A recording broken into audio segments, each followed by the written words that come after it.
Hello, everybody. It's Michelle with Michelle Fox Beauty, and today I want to put together a dusty purple eye look. And my inspiration is this beautiful combination that is on my May specials list. So let me give you a quick look at that. Right here in the middle, the combination is Blossom, Soft Heather, Cashmere Haze, and Merlot. And these specials are only available to my customers, and you would have to be part of my private customer group to take advantage of that. So we'll put that aside. But those are the colors I'm going to show you right now. I'm really excited about it. I've actually never used Soft Heather because it does have carmine in it, which is an ingredient that I tend to be sensitive to. But I'm just super curious how this look comes together. So I want to try it anyway. Anyway, let's give it a whirl, shall we?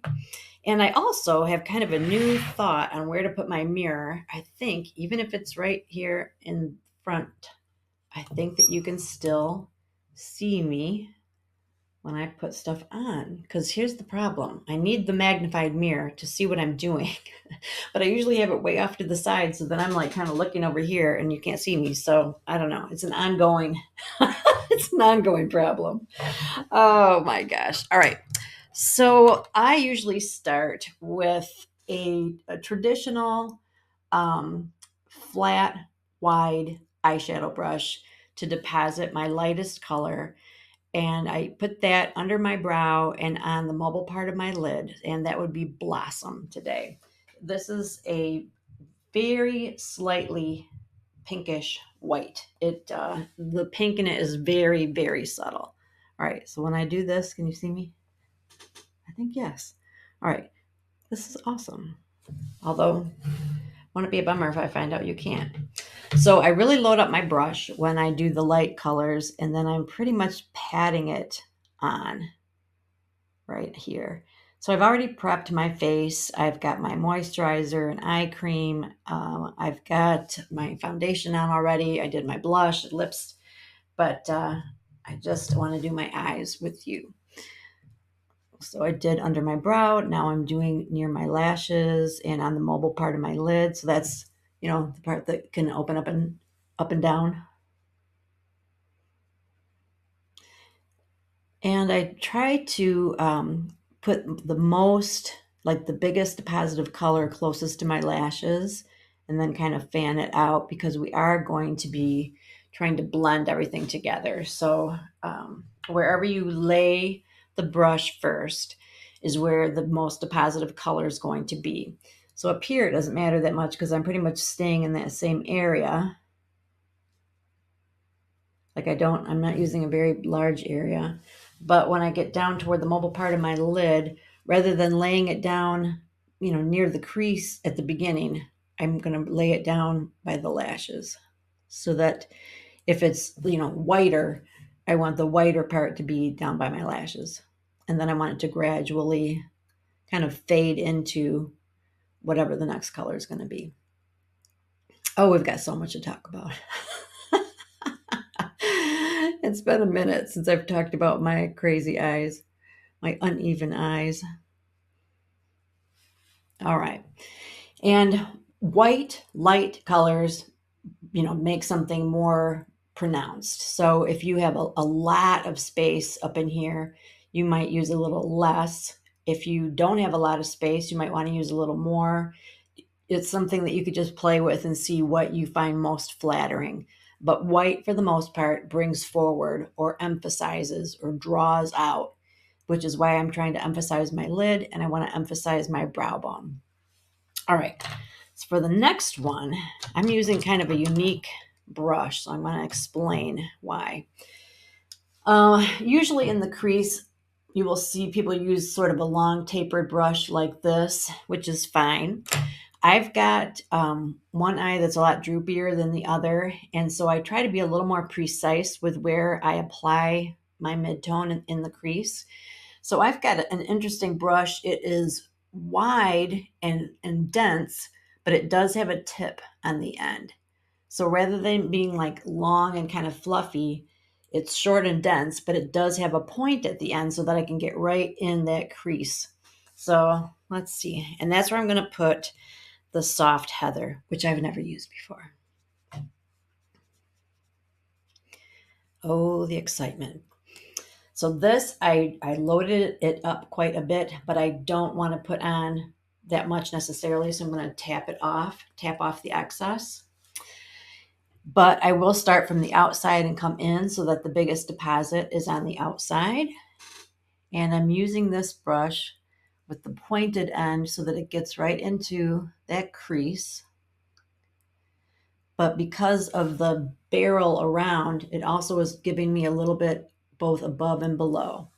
So whereas the long, tapered, fluffy brush would just be kind of like a really light swash of color, imprecise.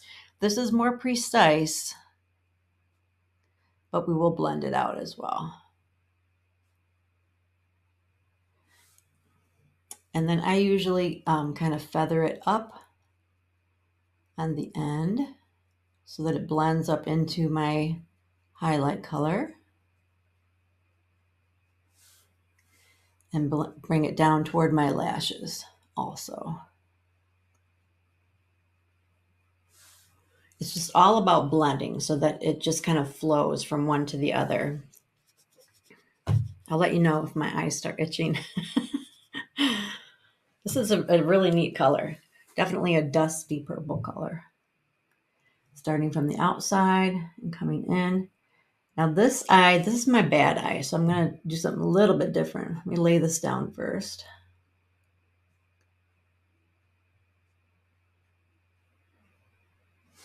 So on this eye, not as much of my mobile lid typically shows.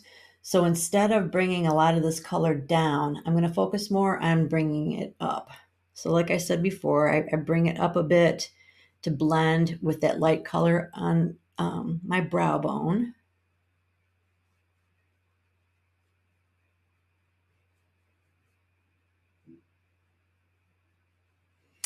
And I will bring it down to reach my lash line, but I'm not going to bring it down like on the lid.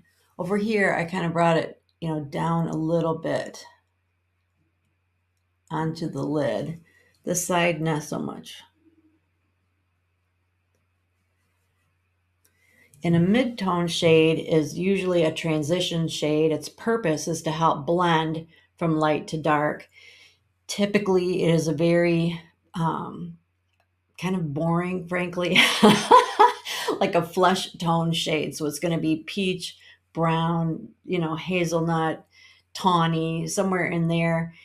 This has some purple, but it's just light enough that it, can look, it works. And the fact that it's matte. So it's a natural enough, it's light enough. Let's see. All right, this I feel like I need to bring it up a little bit because you can't really see it when my eyes are open. That's the thing too. You put your makeup on, but then you have to look and see with your face relaxed what it looks like. And when my face is relaxed, you can barely see the purple. So I'm going to bring that up even more.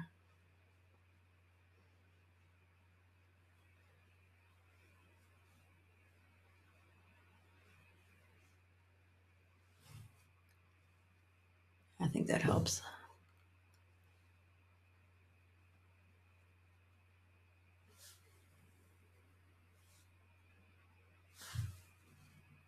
All right. And then for the Cashmere Haze, which is pretty much the same intensity as the Soft Heather, but I'm going to put it like in the outer corner and blend it in with this. You could have used the Cashmere Haze in the middle if you wanted to. So there are options. They're interchangeable, basically. Let's see. I think for that one, I'm going to use something similar to the very first brush I used, but it's a little narrower because I want to control the area that it is deposited in. So far, all three of these have been matte. And what I like to do in this outer corner is I kind of use the shape of my brush as a guide. So if I want it like in what they call that outer V, I'm creating that outer V with the brush. All right. So imagine that that's my eye color. There it is. So I'm making it right there with the brush. Just kind of patting that in.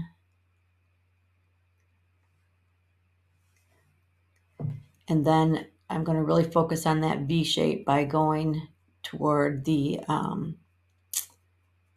center of my eye, like along that same path that my mid-tone went. And then I'm going to come down toward my lashes. And then this should look more and more like kind of like an arrowhead out here. This might be a tad darker than the soft heather. Not much.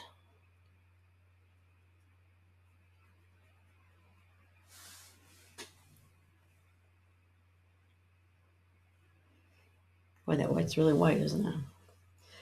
Here's something to keep in mind is that you can like blend things out, you can lighten things, you can darken things. Don't panic like, oh my gosh, this is a disaster. I have to take it all off, because usually you can just fix it. All right, so we're putting that in that outer corner. Just dab, dab, dab, dab, dab, dab, dab. I'm just kind of creating that outer V. And then to really emphasize the V shape, I'm bringing it along the same path as my mid-tone and then down toward my lashes.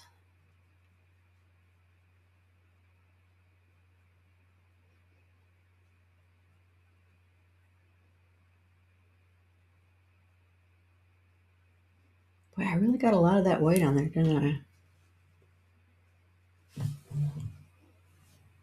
Okay. And you want there to be a lift. So like where the the outermost part is, you don't want that down here, you want it either out straight or up a little bit.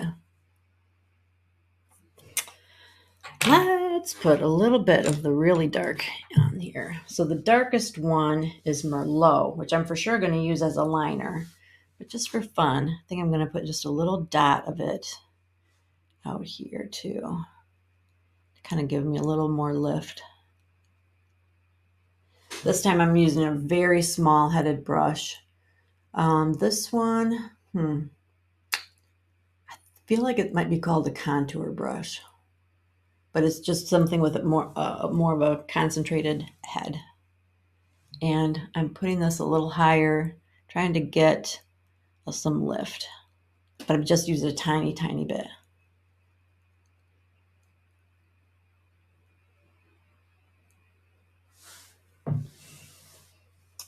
And again, this one is Merlot. So I guess all of them have been matte, which I really like matte.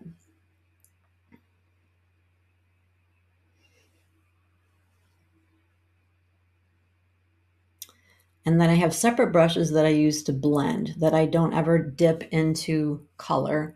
So they are clean brushes that I just blend my colors together with.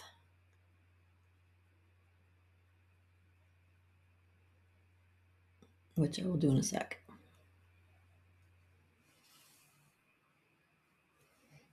It still seems kind of low.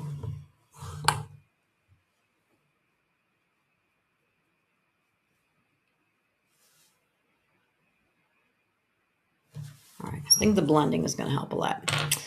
So I have a really big, like a wide brush that I use to blend on the inside, the lighter colors.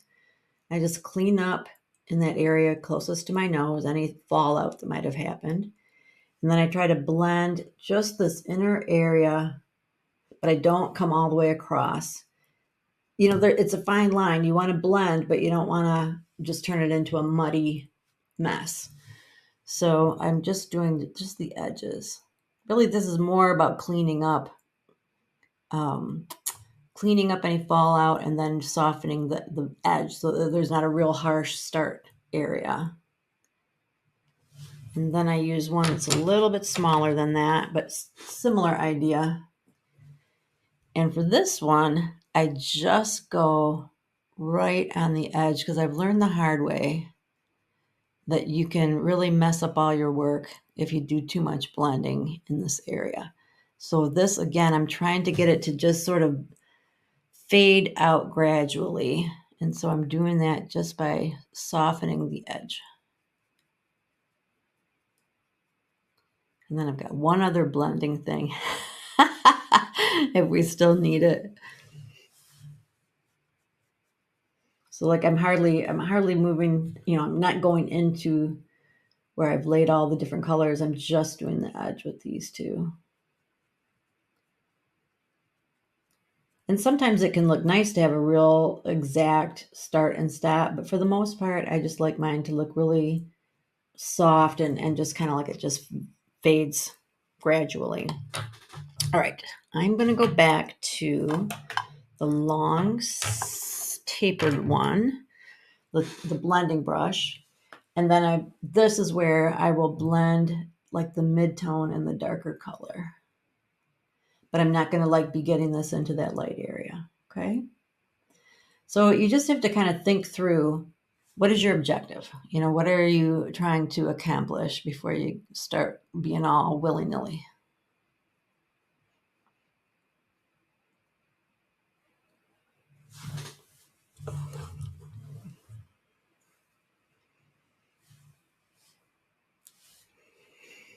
And the white still seems really white, but we haven't done my liner or my lashes yet. So let's do that, and then we'll decide if we need to adjust how intense that white is. Okay, so hold that thought.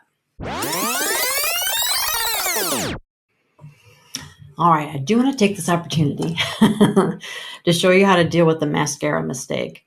So let's see. So on the white part of my, in the white area, I've got some mascara that I got up in there. And rather than swiping at it when it's still wet, if you just make yourself wait, let that dry, it's easier to remove dry because then it becomes like a little solid fleck that you can just, kind of scooch off, which I just did. And that is a lot easier. All right, let's see.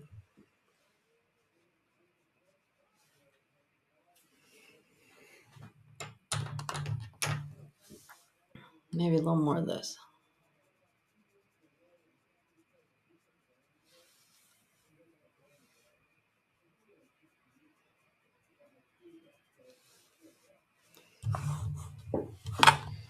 Another thing is just kind of getting them so that they look similar. Like my eyes are very different from one another, but to get it so that where the placement of the colors and the intensity of the colors, are similar.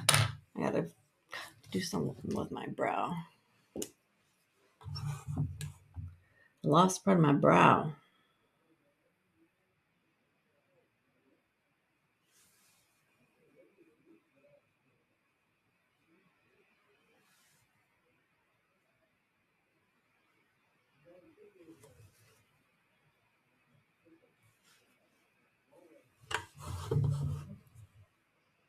So there. I think that is a very pretty combination. Very, very pretty. And like I said, if you want to get a good deal on it, you have to be part of my customer group, which is called Beauty Through the Ages. Yeah, I like it a lot. I do.